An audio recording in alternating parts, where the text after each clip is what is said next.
Bienvenue sur le podcast Explique-moi le Human Design comme si j'avais 6 ans. Je suis ton hôte Stéphanie Dolegui. Ce podcast a pour but de rendre la compréhension de ton schéma de Human Design super simple et facile. Mais dis-moi, as-tu déjà regardé ta charte en te demandant ce que signifiaient toutes ces formes, ces lignes, ces nombres ? Peut-être même as-tu déjà lu la description de ta charte et t'es-tu senti submergé et perdu par toutes ces informations ? Rassure-toi, j'ai été dans le même cas que toi. Et c'est pour ça qu'aujourd'hui, je me décide à t'accompagner de façon différente.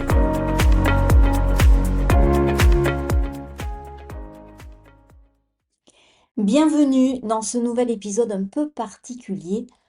Bon, avoue, le titre t'a interpellé. J'ai fait un peu exprès, mais pas tant que ça. C'est un truc qui me trottait dans la tête depuis un petit moment, mais j'ai jamais osé. Et mon côté sois lisse et tais-toi me dissuadait à chaque fois de l'aborder. Bon, entre toi et moi, on est en 2025, j'ai plus le temps, il faut que ça sorte, donc il faut que je m'exprime. Il y a quelque temps déjà, je suis tombée sur le témoignage d'une personne qui expliquait en quoi découvrir le Human Design avait été un cauchemar pour elle. Elle utilisait des mots très forts comme le HD a ruiné ma vie, le HD m'a mis à terre, j'aurais jamais voulu connaître le HD, je n'aime pas mon HD, enfin bref, le truc m'a vraiment laissé complètement sans voix et cela m'a amené à beaucoup réfléchir. Dans cet épisode, j'ai choisi de te livrer ma vérité à ce sujet et je tiens vraiment à rappeler que ma vérité n'est qu'une fractale de la vérité. Donc prends vraiment ce qui résonne avec toi et si ça résonne pas, c'est totalement correct et je t'invite dans ce cas-là à aller écouter d'autres podcasts. Donc je te remets dans le contexte en te lisant le témoignage. Le Human Design a ruiné ma vie. Il m'a littéralement bousillé. Voilà un peu plus d'1 an, j'ai pris les services d'un coach qui m'assurait que j'allais enfin être alignée et gagner ma vie sans effort. Aujourd'hui, après un burn-out, je suis repartie dans un job alimentaire et je me tâte de me relancer dans une autre entreprise. Mais je sens que je m'enfonce dans la dépression encore et j'en suis à regretter de connaître mon Human Design. Ignorante, je me sentais beaucoup mieux. J'ai l'impression horrible de ne jamais être à ma place, de ne jamais être assez bien ou capable de quoi que ce soit. J'ai le centre du cœur ouvert, je suis générateur à autorité émotionnelle et à bientôt 40 ans, je me dis que tout ça, ça sert à rien et c'est du bullshit. Sortir de la prison du salariat, essayer de construire son propre business, ça me tenait vraiment à cœur. Les gens y arrivent bien, pourquoi pas moi? J'ai des discours internes horribles, je vois un psy, ça me fait du bien, mais j'ai vraiment la haine. Cet outil a détruit ma vie, alors qu'il devient de plus en plus à la mode, je suis vraiment écœurée. À vrai dire, j'avais déjà vu passer un post de ce genre une fois sur Instagram, je crois que c'était en 2023 par là, mais c'était un post qui traitait de la spiritualité en général. Et j'avais trouvé ça hyper triste à ce moment-là de penser qu'un outil pouvait gâcher ta vie. Mais, euh, mais voilà, ma réflexion s'était arrêtée là, quoi. Aujourd'hui, c'est avec beaucoup plus de nuances et avec une impression de vraiment nécessité urgente de parler de ça, parce que je ne pense pas, malheureusement, que ce soit un cas isolé. Donc c'est important pour moi de t'en parler aujourd'hui. Le Human Design, c'est pas une baguette magique au super pouvoir. Et si tu penses ça, c'est vraiment dommage. Alors oui, c'est vrai, et je vais absolument pas te dire le contraire parce que je serais très mal placée et ça serait quelque part me tirer une balle dans le pied. Le HD est un outil hyper puissant, mais ça reste un outil. C'est avant tout une carte, et c'est, selon moi, souvent mal compris ou transmis. On entend souvent des promesses comme être aligné pour gagner beaucoup d'argent ou trouve le succès grâce à ton HD et ces promesses attirent vraiment dans des illusions. Et je te cache pas que moi aussi, je suis tombée dedans, j'y ai cru un temps. Mais je peux te dire avec le recul qui est le mien aujourd'hui que ce système n'a jamais été conçu pour offrir des solutions rapides ou des transformations miraculeuses. C'est juste une carte énergétique personnelle, un mode d'emploi qui aide à mieux comprendre son énergie et à naviguer les obstacles de la vie avec plus de fluidité. Mais comme toute carte, même si elle indique le chemin, elle n'a pas le pouvoir de t'emmener automatiquement à destination. C'est à chacun d'entre nous de faire le chemin pour y aller. C'est se décharger d'une part de responsabilité que de se lancer à corps perdu dans le piège d'attentes complètement irréalistes. Et je te dis vraiment ça sans aucun jugement de valeur. Mais quand on est dans une situation, une position d'attente, on a tendance à mettre l'autre sur un piédestal et croire que ce qu'il dit a plus de valeur que ce qui peut résonner en nous. Et du coup, on se laisse piloter, on n'est plus maître à bord et on en ressort frustré, amer, déçu, en colère, épuisé, avec souvent un sentiment d'échec encore plus profond que quand on a commencé la démarche. C'est vrai que de nombreuses personnes se sentent déçues ou même blessées lorsqu'elles réalisent que le Human Design ne correspond pas aux promesses qu'on leur a faites. Elles se lancent dans des projets ambitieux ou changent complètement leur mode de vie sans avoir intégré les principes fondamentaux de leur design. Donc, comme je viens de te le dire, les résultats, c'est de la frustration, de l'épuisement, souvent un sentiment d'échec profond, parce qu'on en oublie les fondamentaux, la stratégie liée à son type énergétique et son autorité intérieure. En fait, il s'agit ici de découvrir notre propre définition de ce qu'on vient chercher. Et ça vaut pour le Human Design ou pour n'importe quel outil qui résonne avec toi et que tu choisis pour t'accompagner dans ton éveil ou dans ton évolution. Quand on parle d'abondance, par exemple, moi j'ai moi-même longtemps rêvé à l'idée d'une abondance financière, ben, comme tout le monde, hein, on ne va pas se le cacher, pour me rendre compte que finalement, c'était pas vraiment mon rêve à moi et qu'il fallait que je trouve ma propre définition de l'abondance. Et je me suis rendu compte en cherchant cette définition-là que j'étais abondante dans plein de sphères de ma vie déjà. Pareil pour la définition du succès en tant que projecteur. Pour certains, ça va être briller en société, ça va être avoir une certaine reconnaissance publique. Moi, la définition de mon succès est profondément ancrée et attachée à la famille et à des valeurs, des piliers solides liés à justement ces valeurs familiales. Une autre promesse très courante, et je suis tombée dans le piège moi aussi, c'est l'alignement parfait. Cette foutue promesse d'un alignement parfait. C'est une illusion totale. Je parlais de ça dans un podcast où j'étais invitée avec Karine récemment. Pour moi, le désalignement fait partie de l'alignement. On ne peut pas se rendre compte qu'on est aligné si on n'a pas été désaligné auparavant. Moi, j'aime bien faire l'analogie avec le processus de la marche. La marche, c'est un déséquilibre constant qui te donne l'illusion d'être en équilibre. Mais quand tu décomposes le mouvement de la marche, on est constamment en déséquilibre entre la jambe droite et la jambe gauche.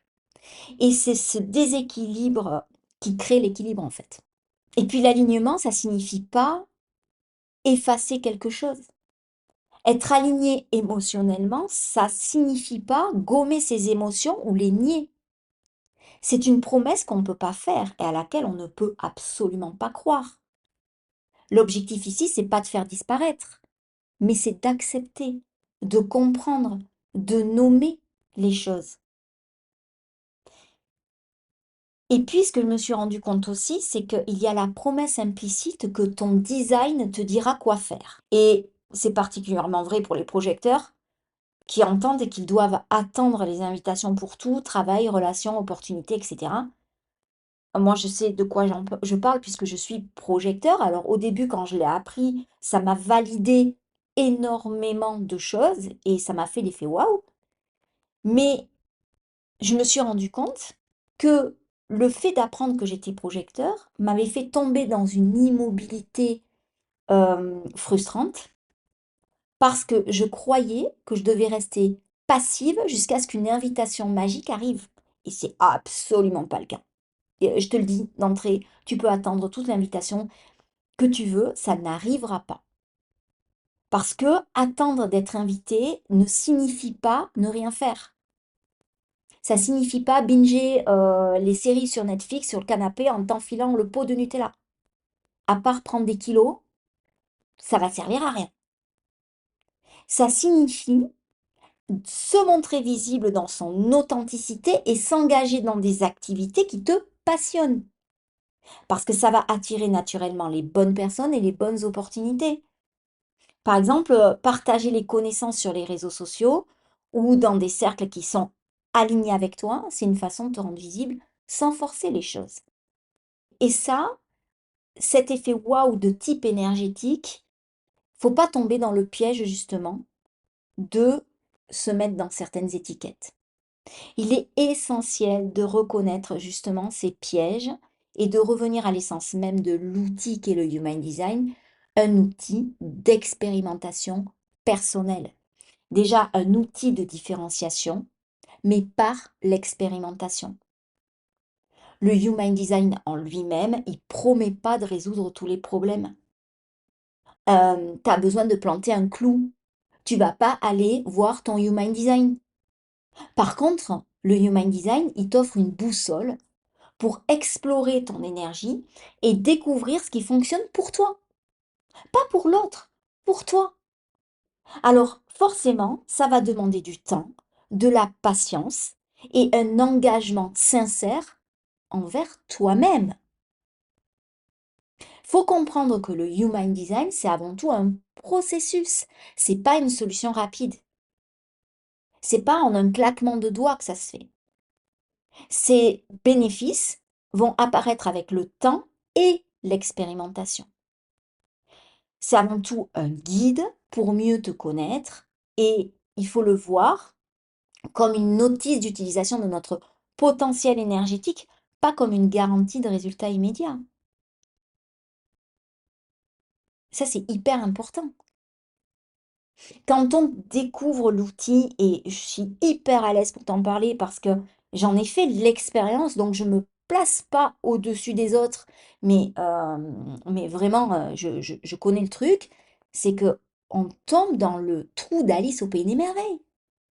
Parce que il y a d'abord cet effet waouh qui valide qui tu es, et en plus, c'est validé par quelque chose qui est à l'extérieur de toi. Tu dis, oh, oh ouais, tu te sens automatiquement comprise, validée.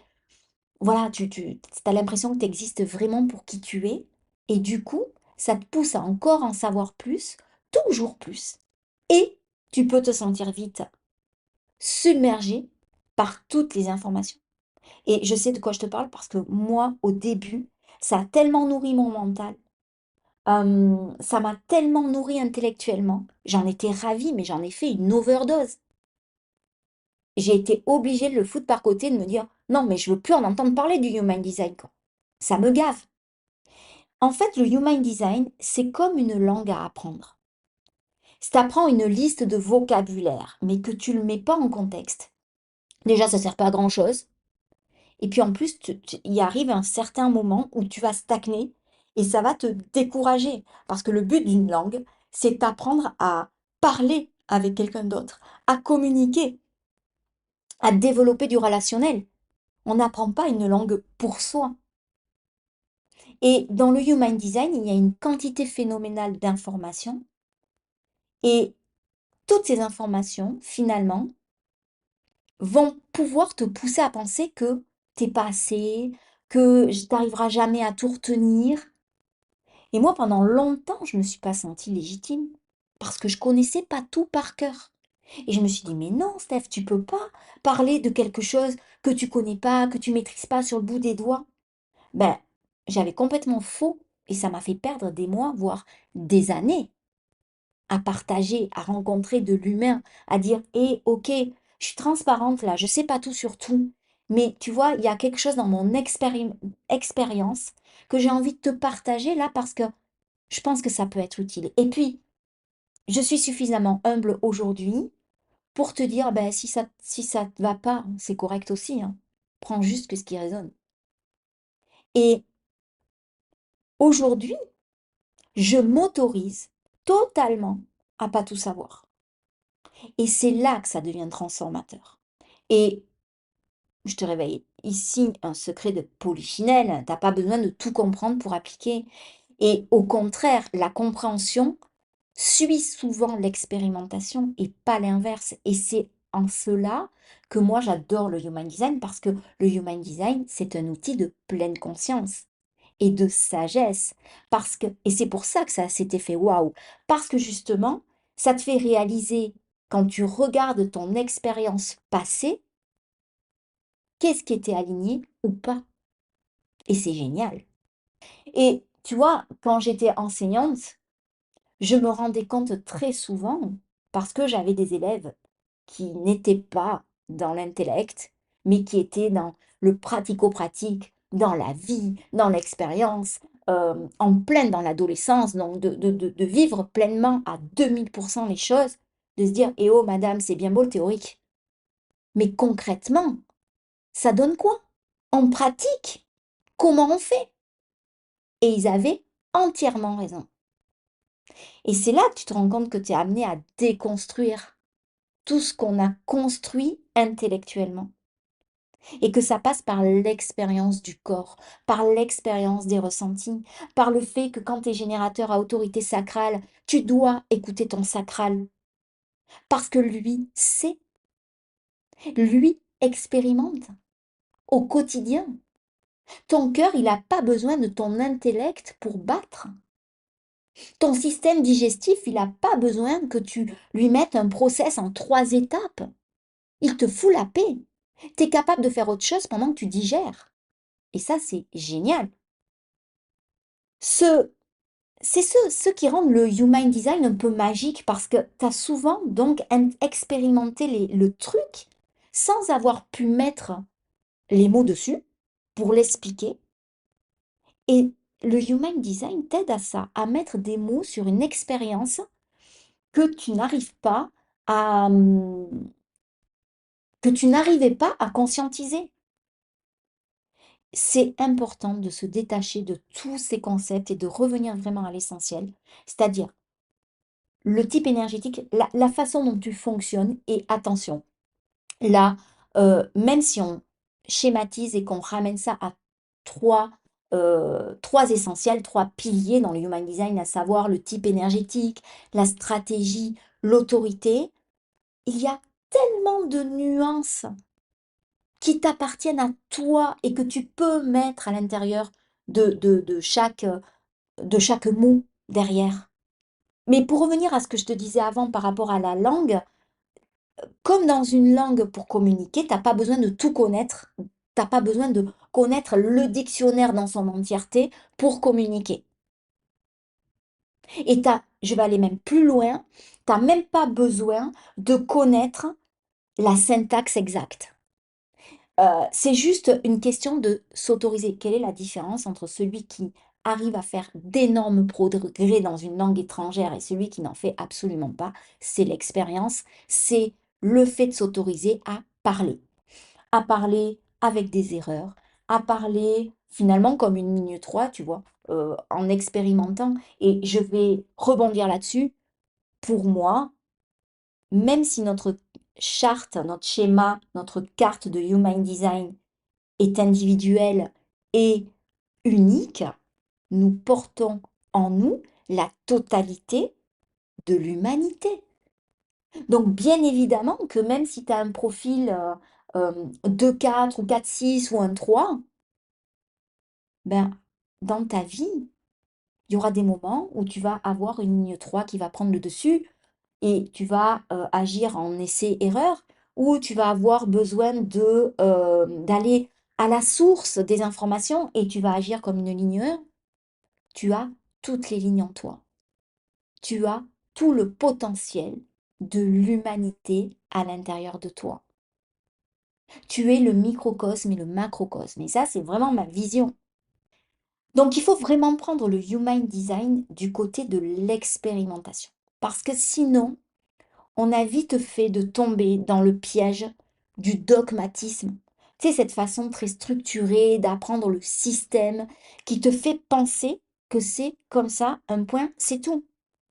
Parce que dans ce cas-là, un outil qui se veut libérateur et transformateur t'enferme encore plus.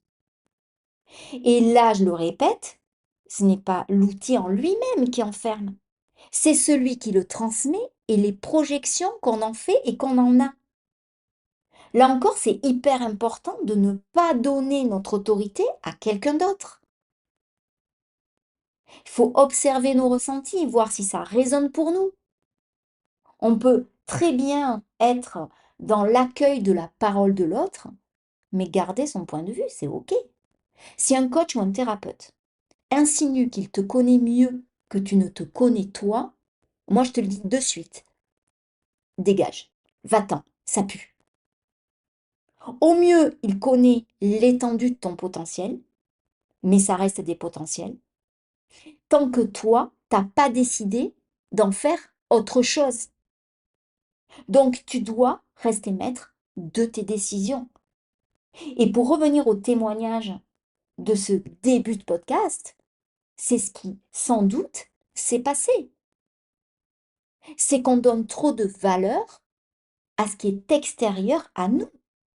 Parce que quand tu donnes de la valeur à ce qui est extérieur à toi, c'est ne pas reconnaître ta propre valeur, ne pas travailler sur ta propre estime, sur ton propre amour. Et très souvent, ce qui se passe, c'est quand on va mal, qu'on a cette possibilité de tomber là-dedans, dans ce piège. Et moi, en fait, quand on choisit un coach, faut se rendre compte, quand tu connais un minimum le Human Design et comment ça fonctionne avec les centres ouverts, les centres fermés, enfin les centres définis, le fait que tu sois conditionné ou pas, c'est que on est forcément conditionné par le coach que l'on va choisir. Et chercher des confirmations extérieures pour valider ton design ou tes choix, il faut faire attention à ça. Ça me parle parce que longtemps, moi, je me suis sentie complètement fatiguée, épuisée, j'en avais ras-le-bol à attendre les invitations parce que je croyais que c'était mieux pour moi et pendant ce temps, je ne me montrais pas et je m'autorisais même pas à dire ouais, je suis passionnée par ça.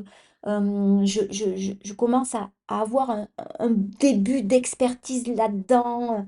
Par contre, ce que je faisais très bien, c'est que je mettais tous les gens sur des piédestals, sur les autres, enfin, mes coachs, mes mentors, les gens que je regardais sur Instagram, qui reflétaient finalement un potentiel que j'avais chez moi, hein, parce que je sais m'exprimer. Quand je rentre en contact avec quelqu'un, je suis à même de lui donner ce qu'il vient chercher, mais je me reconnaissais pas.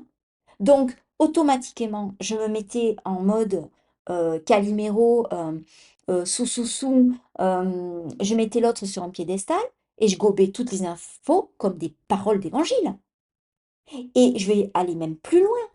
Quand ça résonnait pas avec moi, je cherchais à, je cherchais ce que je devais changer chez moi pour matcher avec ce que l'autre avait dit. Et c'est énorme. C'est un truc. Tu vois, avec du recul, même quand je te le dis, je me dis, waouh, waouh, Steph. Mais conséquence, je me suis éloignée tout ce temps de qui j'étais. Alors que le but de départ, quand tu commences à vouloir t'investir dans le service, dans l'aide, dans l'évolution, dans le coaching, etc., c'était me rapprocher de qui j'étais au plus profond de moi, de me reconnaître et de me valider. Et pendant des mois, voire des années, j'ai placé mon pouvoir à l'extérieur de moi. Bon, c'est une erreur, mais fatale. Et pour revenir sur ce que je viens de te dire, c'est qu'on est souvent tenté de faire ça à un moment dans notre vie où on va pas bien, on doute de soi et où justement on attend à être sauvé. Du style, «Oh mais l'autre il est mieux que moi. Oh mais, ce qu'elle dit c'est tellement génial, ça me parle tellement et puis, oh mais l'herbe est plus verte ailleurs». Mais attends quoi, c'est un leurre. C'est tellement facile d'être manipulé et influencé pendant ces moments de down. Et la attention, hein, je mets un bémol, la manipulation et l'influence ne vient même pas du coach que tu as pris, hein. Parce que le coach, il est là pour t'aider, hein. Sauf que tu lui mets dans ses mains un pouvoir qu'il ne t'a absolument pas demandé et une responsabilité, pardon, qui t'a pas non plus demandé. Au début, quand j'ai décidé de quitter l'enseignement et de me lancer dans le coaching, j'ai fait des erreurs. Et c'est génial parce que j'ai fait des erreurs en voulant éviter de faire des erreurs. Mais aujourd'hui, avec du recul, je me dis, waouh, génial. Je suis super contente finalement d'avoir fait cette erreur. D'avoir donné tous ces sous-là à des gens qui finalement, alors non seulement m'ont rien amené, parce que je le savais déjà, mais en plus fonctionnaient à l'envers de qui j'étais, en me demandant de prospecter d'une certaine façon, de faire le truc, euh, tant que t'as pas connu ton client idéal, tu peux pas te lancer sur les réseaux, hop hop hop. Mais j'y ai cru, ça m'a fait du bien, un temps. Puis je me suis rendu compte que ben non, en fait, c'est quoi le but dans tout ça? Tu veux évoluer ou tu veux pas évoluer? Tu veux entraîner les gens avec toi ou pas? Qu'est-ce que tu veux concrètement pour toi et pour l'autre? Mais d'abord pour toi. Et ça te ramène toujours à la petite anecdote du mec qui est dans l'avion et qui te donne des consignes de sécurité, que personne n'écoute d'ailleurs, parce qu'on est tellement excités de partir en voyage, enfin moi la première, voilà, une fois que tu as passé le français, l'anglais, le chinois, l'espagnol, etc., voilà, mais il te dit, mettez le masque à oxygène sur vous d'abord, parce que vous n'allez pas être capable de sauver la personne si vous-même vous manquez d'oxygène. Et très souvent, on le sait, mais je sais pas, c'est comme si on le prenait pas en compte. Et on a tellement envie d'aider l'autre quand on veut se lancer dans des activités de service, qu'on soit thérapeute, coach, on veut tellement aider ben, qu'on s'oublie soi-même. Et que finalement, il y a une dissonance entre le discours que l'on tient et qui on est vraiment, ce que l'on vit vraiment, ce qu'on expérimente vraiment. Et pour rebondir dans le témoignage qu'elle disait au début, là, qu'elle aimait pas son HD, qu'elle préférait être ignorante de qui elle était dans son HD, etc. Je, je l'ai, je l'ai expérimenté aussi, ça. Ne pas aimer son HD, c'est quelque chose de très révélateur du mal-être dans lequel on se trouve au moment où on lit son fonctionnement énergétique. Parce que quelque part, ne pas aimer son HD, c'est ne pas accepter des facettes de qui l'on est qui sont un peu plus challengeantes, qui demandent un effort supplémentaire compris, pour être, pour être accepté, pour être expérimenté. Tout n'est pas parfait. Mais ce qu'on réalise par l'expérimentation, c'est que c'est cette imperfection qui se révèle parfaite quand on l'accepte. Je suis imparfaitement parfaite ou je suis parfaitement imparfaite. C'est tellement chouette. C'est tellement libérateur de se dire oh, je suis pas parfaite. Mon Dieu, c'est cool parce que ça me donne une marge de progression. Et je vais te dire, je viens de réaliser que la perfection, c'est le mec qui se trouve entre quatre planches. Là, il a même plus besoin d'être imparfait. Tout est parfait, sauf qu'il est mort. Et je sais de quoi je te parle parce que je suis une perfectionniste née. Et c'est un défaut que je travaille au quotidien. Ah non, mais tu comprends, je fais pas de masterclass. Je pourrais faire une masterclass, je fais pas de masterclass. Parce que, ben, si c'était pas parfait. Oh, la question c'est, qu'est-ce qu'il y a derrière ce, ce jugement de valeur sur la perfection, sur l'imperfection? Parce que chaque charte de Human Design nous offre des forces et des défis à explorer. Mais le Human Design en soi, il t'impose rien. Il révèle simplement ce qui est déjà là. Il révèle tout ton potentiel. Et il révèle ton entièreté. L'acceptation de soi, c'est le premier pas vers une vie alignée.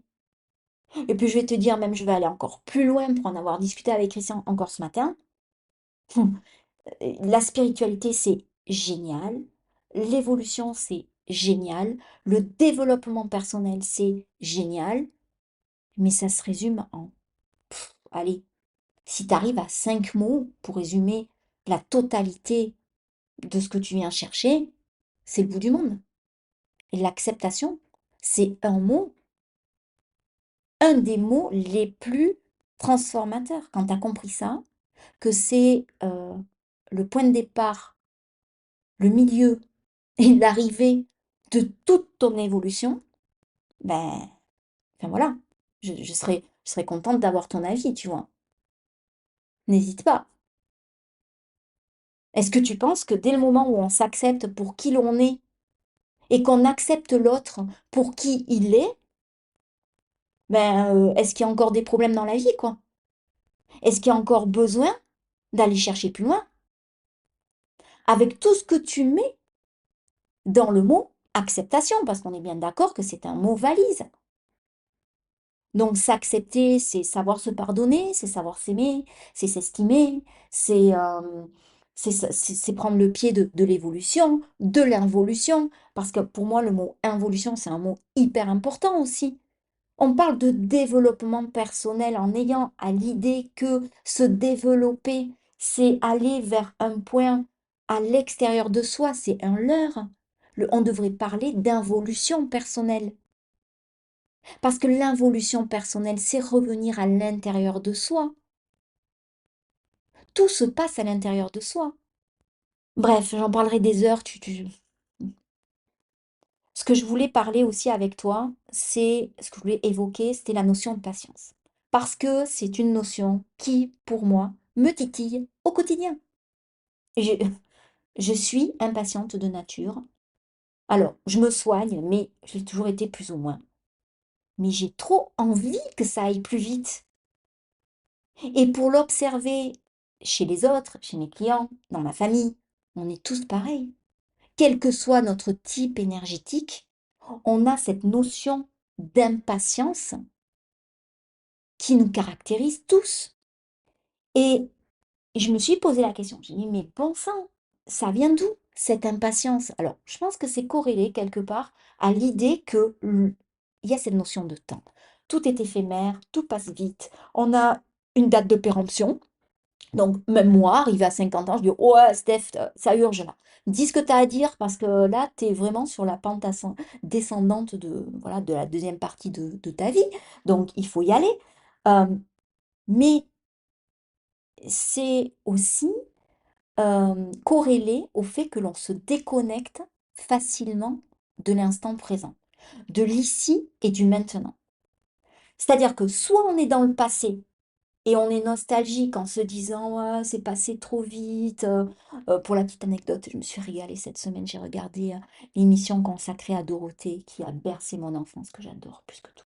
Dorothée, si tu écoutes ce podcast, bisous, bisous dans le cœur.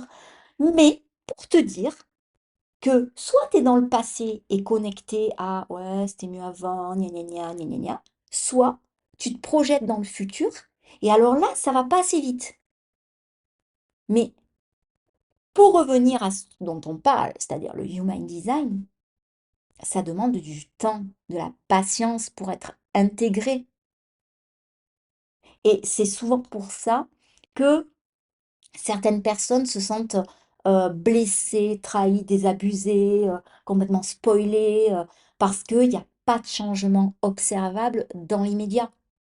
Alors, c'est vrai et pas vrai, parce que pour l'avoir expérimenté, quand tu te connectes à ta charte de Human Design, il y a des choses qui valident tellement qui tu es, qui te font tellement tilt sur le moment, que tu as un changement.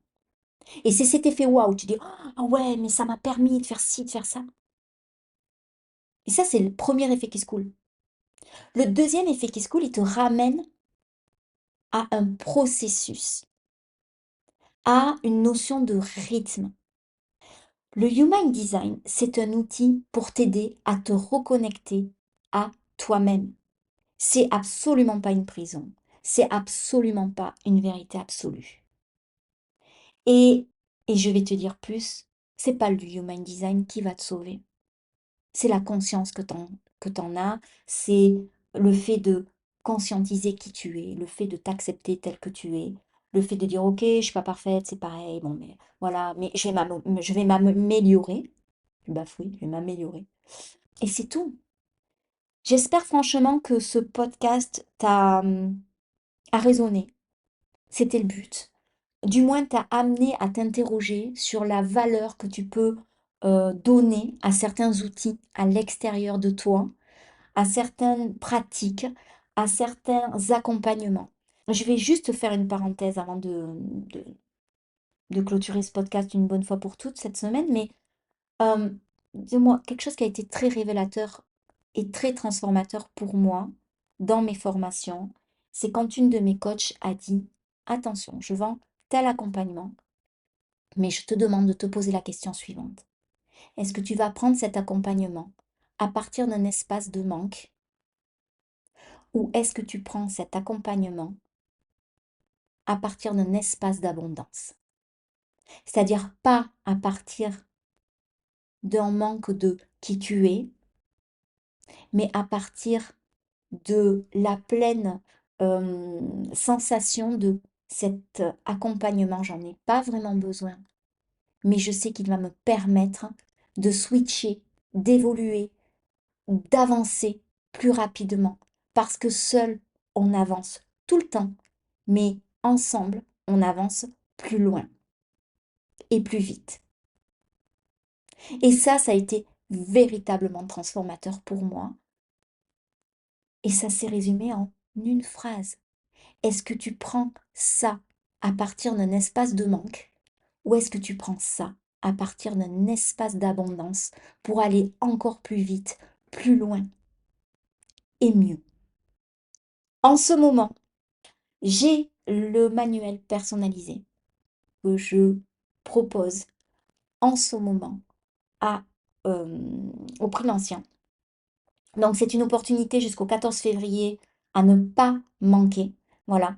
Il a été entièrement repensé de façon pédagogique pour que ce soit vraiment très transformateur pour toi, avec des questions d'introspection et avec la possibilité de me poser des questions derrière. Voilà. C'est un livre de chevet, c'est le livre d'une vie, parce que voilà, je suis cohérente avec ce que je viens de te dire dans tout l'épisode. Le Human Design, c'est un process, c'est quelque chose qui t'accompagne, c'est pas une solution magique, c'est pas, voilà, c'est quelque chose qui résonne ou pas, voilà. Et ensuite, tu peux travailler avec moi en one-on-one avec une problématique très ciblée et on ira ensemble creuser et révéler quels sont les petits blocages, c'est du coaching avec où je t'emmène l'expertise et ma compréhension du Human Design. Et pas que d'ailleurs, puisque je suis avant tout coach et donc j'ai plein d'outils dans ma mallette à outils. Et, et il faut savoir que on ne sort les outils qu'en fonction du chantier. Donc j'aurais tendance à dire que en fonction de ce que tu amènes comme problématique, on adaptera les outils ensemble. Je te souhaite une excellente semaine. N'hésite pas, si ce podcast a résonné avec toi, à me faire part de ta vérité à toi, à mettre un 5 étoiles, puisque c'est une des façons de promouvoir le podcast. Voilà. Et je t'embrasse bien fort. Je te remercie du plus profond de mon cœur parce que je sais que tu as pris ce temps pour toi de m'écouter et je t'en remercie. et je te dis à très vite.